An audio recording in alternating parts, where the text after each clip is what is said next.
Vi skal i dag lære at tegne et pindediagram. Jeg har heroppe mit observationssæt. Jeg har observeret nogle skostørrelser fra størrelse 36 til 39, og i den her søjle har jeg så mine hyppigheder for hver enkelt skostørrelse.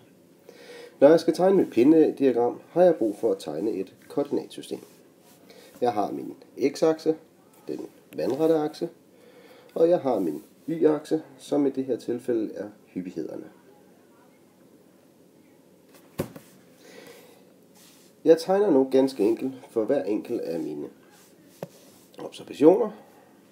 Størrelse 36 var der 3 elever, eller 3 personer, der havde.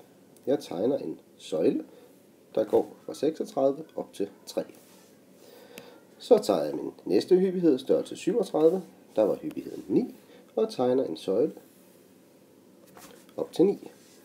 Så tager jeg min næste, størrelse 38, der var 6 personer, der havde den, tegner en søjle op til 6, og endelig 39 en søjle op til 2.